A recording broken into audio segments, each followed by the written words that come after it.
Here are some things you must know before you start making money with your music. Music it's weird, man. Like, it's one of those things that we personally use and create to express ourselves as creatives, as producers, as artists, as songwriters. And it's literally like an expression of like how we feel at any given point in time. And what makes it weird when it comes to trying to make money with it is what you're feeling and what you feel like creating at any given point in time may not be what's in demand in the market that you're trying to sell to. So me personally, I work in the realm of TV and film production. So I produce music for TV and film, for networks such as NBC, CBS, Fox Sports, MTV, all of that stuff, TNT, a bunch of other ones.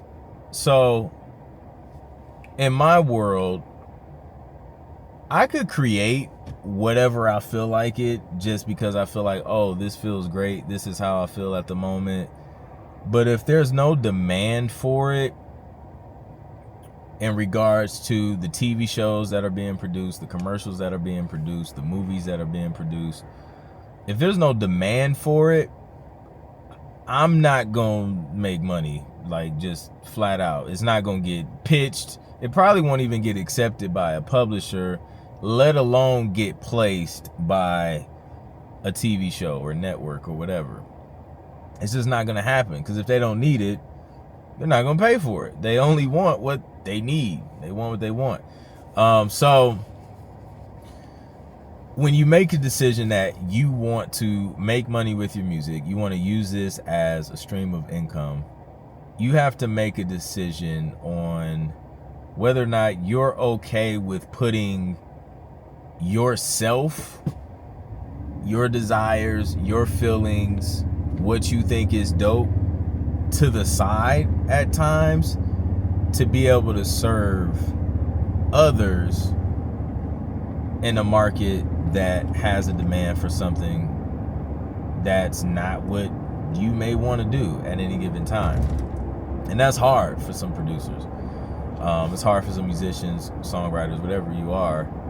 That's hard for some of you. And if that's hard for you, you are going to struggle, especially if you're trying to break into sync licensing, getting your music placed in TV shows. They just opened up another Dunkin' Donuts right there. Like, there's one literally right down the street. Who needs that many donuts?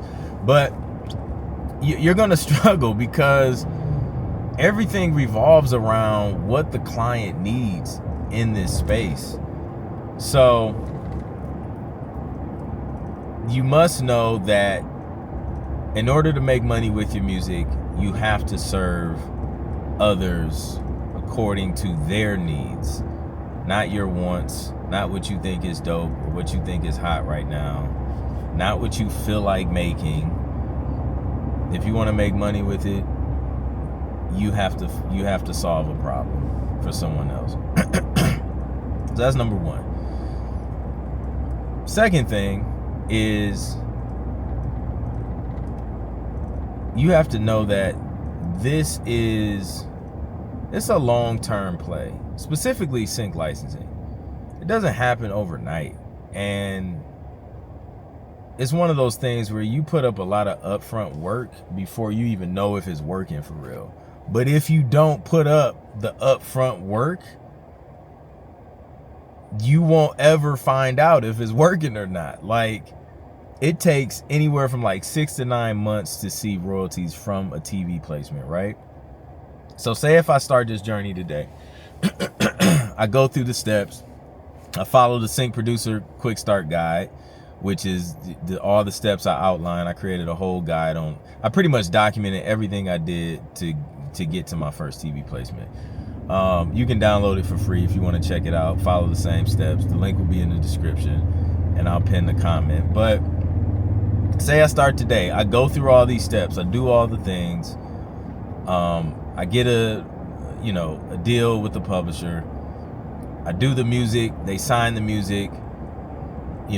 That's gonna be a process. They're not gonna. In most cases, they're not pitching this immediately, unless there's an immediate need. Maybe it's happened before. But realistically speaking, let's say it takes some time to ingest your music in their catalog. Then they finally pitch it. Then a TV show finally places it. From that moment of actually getting placed, now you have to wait for the TV production company to submit what we call cue sheets. That's like a list of all the pieces of music that was used on a particular episode or show or whatever. They have to submit that cue sheet to the PROs, your BMI, your CSAC, your ASCAP if you're in the US, PRS if you're in the UK.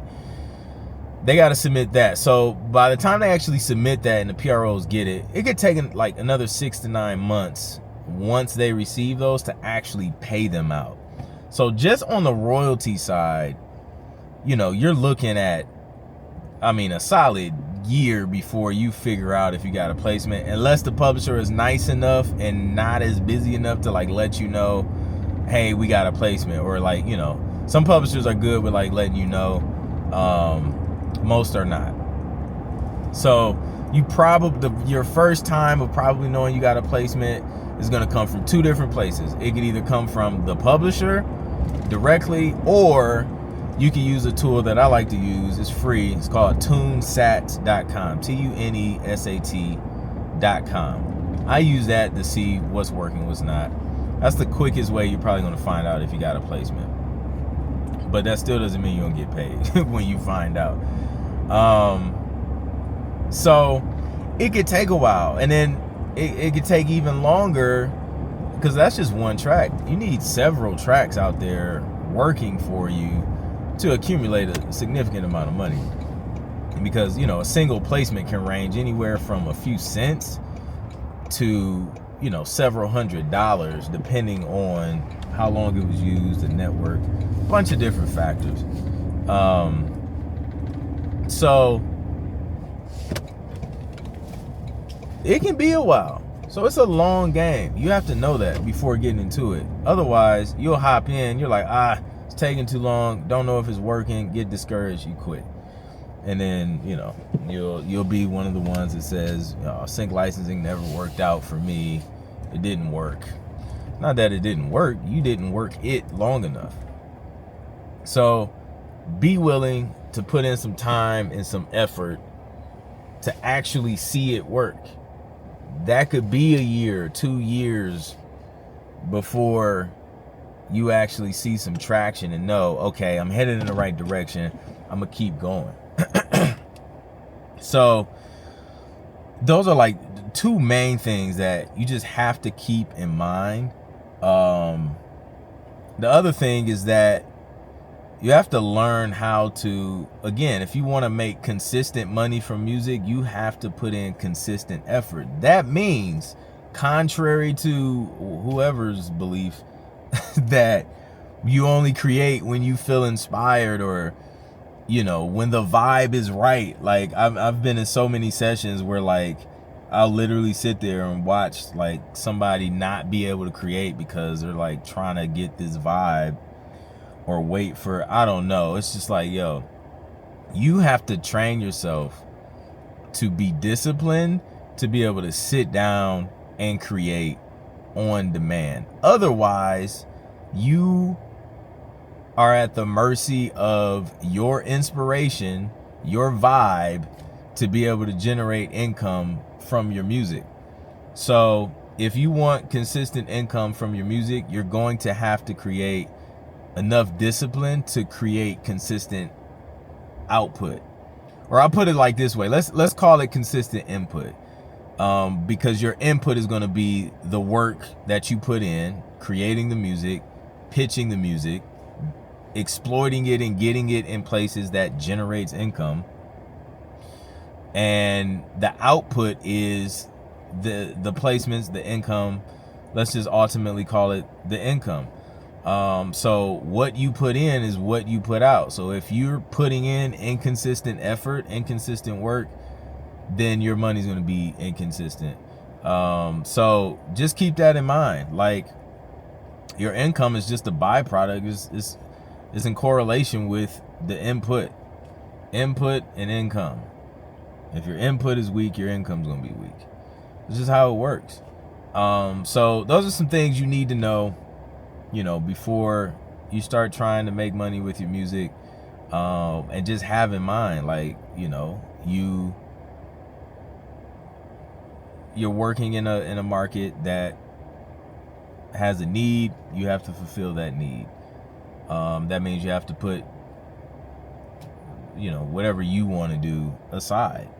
And then, you got to be in it for the long run so that you can see results. You got to put in the effort. And you just got to know, like, hey, if this is what you want to do, if this is something you want to do for the rest of your life, then, do it. Like, if you're going to do it for the rest of your life anyway, you might as well take the time to do it right. And see it through, and just not keep starting over, or not keep pivoting every year because you didn't see any progress the year before. Like, if you stick with one thing long enough, you will start to, and you're doing the right things, you'll start to, see results, see traction, and then you'll see growth over time. But it's not something that just happens quickly. So that's just something I wanted to share with you. Hopefully it helps. I'll catch you on the next one. Peace.